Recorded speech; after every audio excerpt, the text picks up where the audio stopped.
What's up, guys?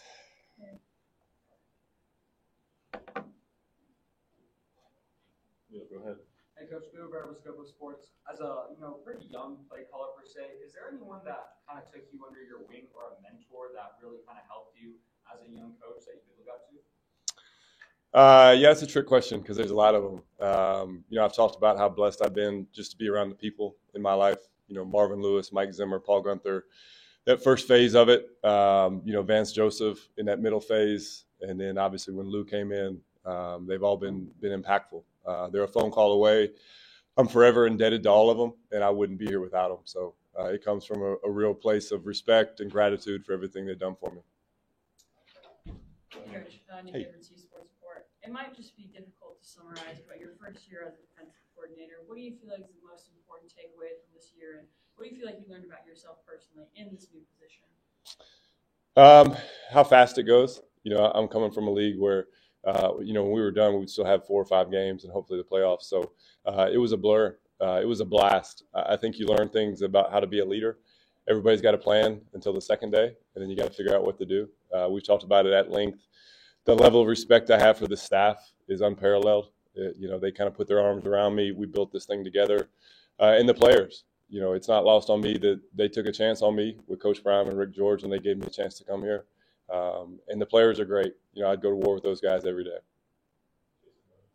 Hey, Coach. Hey. As you prepare for BYU bowl game, their quarterback can be almost frustrating at the extent plays. Yeah. How are you guys preparing for this offense? Prayer was the first one. No, they do a great job. The quarterback's a great player. They've got a real kind of attitude they play with. Whether it's the quarterback running the ball, the backs. I mean, they've got a stable of backs, the wideouts in the open field. So it's a phenomenal challenge. It's one we're excited for. It's kind of it's our way to finish off this year. Our rallying cry is to get to 10. If I would have told everybody in here, hey, we got a chance to get to 10 wins, I don't think many people would have gone to Vegas. I would have. So I'm excited for these guys, and it's just all about the seniors. You got a group of guys that it's their last time in a Colorado jersey, and I'll do everything in my power to send them off the right way. Hey.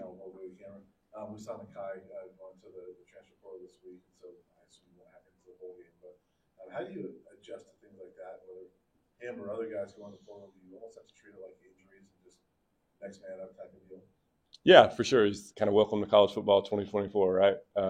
These conversations are happening everywhere across the country this time of year. I appreciate Nakai, everything he did for us. He was a great player. Wish him nothing but the best. Had a great conversation. He's going to do his best for him. In the words of the great Mike Tomlin, we want volunteers, not hostages, right? So I love the group we got in that room. Coach Elo, Coach Hart, they do a great job with the linebackers. So we'll adapt and adjust. It's next man up. They don't care who's wearing the helmet. They just see the Colorado logo. So we have a standard here. We want to play on defense, and I'm excited for those guys to get their opportunity. Brian, go ahead. Brian Scholes for the Rocky Report. There's some really outstanding Buffaloes that this will be their last game, that you'll be coaching them. Kind of what will it be like coaching the Heisman winner and guys like Cam and Shiloh for the last time? It's tough. When I came on the interview, Shador was there, Shiloh was there, and Cam was there. And so that was like my welcome to Colorado moment. And then the second you meet Travis, I mean, you can't not love the guy, right? I mean, he's like the perfect human being. And then the other guys, Shane Cokes, we had conversations. He'd come in and talk about it. The guys that came along, BJ Green, and I'm leaving out a bunch. Levante Bentley. Is there a better version of what college football should look like than Levante Bentley? I mean, he gives us all every play. So it's tough. I'll do everything in my power to send them off the right way because they've changed my life, and I'm indebted to them. Hey. Jack Butler, Buffalo Wire. How are you? Good. How are you doing? Building off that question a little bit, how important is this game for some of your older players who are looking to put some more film out there and kind of boost their NFL draft stock? Yeah, it's another opportunity. In a former life, when you have to evaluate these college players, the first thing you do is you look at the All-Star games. And then you look at the bowl games to see how invested they really are. in this climate, there's a lot of people not playing, whatever, that's right, wrong, or indifferent. But the guys that we have, you want to see how they finish, and then you'll kind of go to their best game. So we've had those conversations. If these guys just do what they've done all year, they should be in a good position. So you always take one more chance, and I'm excited for them. You're up to 1,400 now. Go ahead. Hey, Tyler. There are some fast fingers in this room. I'm very, very impressed. Coach is trying to get him to 5,000 followers. Okay. Kind of building off you were saying about your past life evaluating guys. I mean, you were in the NFL for a long time with one organization for a long time. Kind of, what is your first here in Boulder been like that has made you think about this as a long-term home for you and your family? So you live in Denver?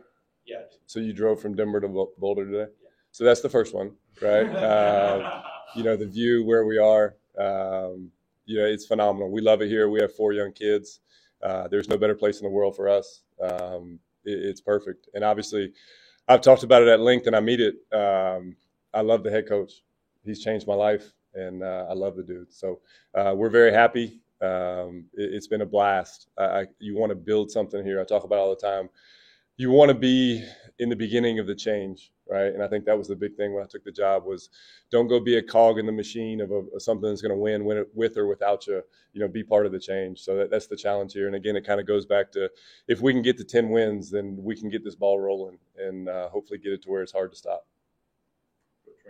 Hey, Coach, I've got 2 for you. First, you talked a lot about Travis this year. What were the emotions like for you seeing him have the week he had last week and then the big moment on Saturday night? A million different things, a million conversations come to mind, but just proud of him, proud of everything he's done. For him to be the player he is on the field and the person he is off the field. I mean, Travis is everything that's right with college football, everything that's right with the world in this climate, in this day and age when he could be whatever he wants to be. He's like the perfect guy. So just proud of him, proud of everything he's done, and lucky to have him in my life.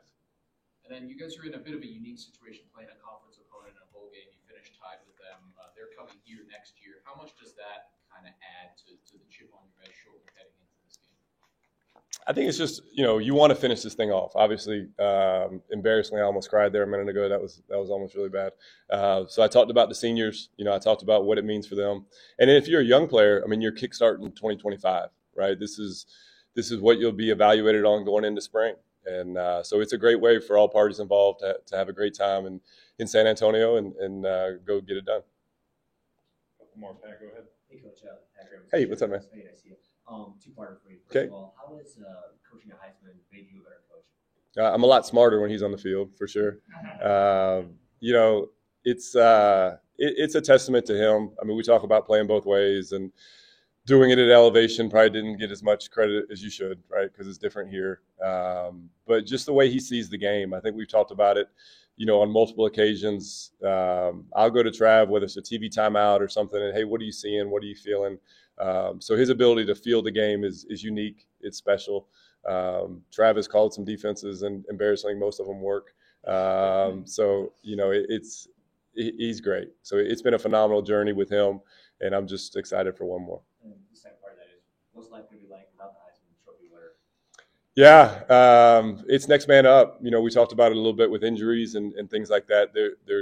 I'm not naive to the fact that there's not another Travis Hunter walking through that door. But we talked about it a lot. When your best player is your hardest worker, then you have a culture. And the things that he has left here will live on forever, right? Because he's set the culture. He's set the standard for what it is to be a Buffalo here. So just forever indebted to him, grateful that he has graced us with everything that he is. And it's our job to live up to that standard going forward. I have a quick one real quick before. So Yep. in production meetings, you've talked about the Baylor game at the end of the game in the last play with Travis and what happened before it. Mhm. You just share that story because I think it's really awesome. The Baylor one or the Nebraska one? Nebraska one. Oh. Okay, so we're playing Nebraska, obviously. We probably weren't going to win that one. So it's midway through the third quarter. It's 3rd and 7. They're late in the down. They come out, so we see the formation. They call a timeout, right? So it's a quick TV timeout. So I think those are a minute and a half. The defense comes over.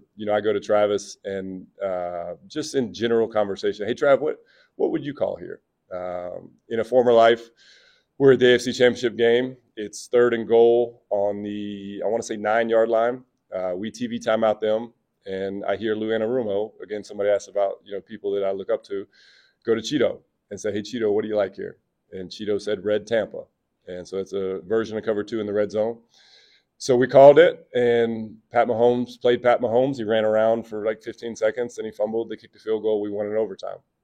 So I say, Trav, what do you like here? And he says, Tampa. And that is the furthest thing from my mind at that moment. So I said, why do you like Tampa? He said, well, the tight end's going to run a corner route, and the halfback's going to go to the flat, and I'll play in midpoint, and I'll chop him down. We'll be off the field. So if you don't listen to Travis Hunter, then you have to reevaluate who you are as a person. So sure enough, we called rush Tampa. They come out in the same formation. Tight end runs a corner route. Halfback goes to the flat. Travis tackles him. We're off the field. It was at that moment I realized, hey, if you're ever in doubt, look at that guy number 12 and say, hey, Travis, what do you like here? So if Travis is on our sideline, we'll have some communication. We have a very small menu on early down, so the likelihood that we're both thinking the same thing is pretty high. But that's just a testament to who he is. It's a testament to how he sees the game, what he's about. There's plenty of times where, hey, just keep doing what you're doing. But he's unique, he's special, and he'll be greatly missed. I just want to ask follow up to my previous question. Yeah. Because redshirts can play in the bowl game. So do you anticipate Jeremiah and Trevor and some other redshirts playing in the Alamo? I think it would just be kind of situationally. Obviously it's a fluid time of year. I guess that's the politically correct thing to say. So we'll see who's out there. Maybe we got some GAs that are looking for some snaps, so maybe we can get them some. I can give you 2 downs. The first one might be okay. The second one's going to be really, really bad. But I could make 11 on a couple of those things also. Hey, sign them up. Let's go. It's like, roll the ball out. Let's go play. Thank you, Coach. Good. Thanks, guys.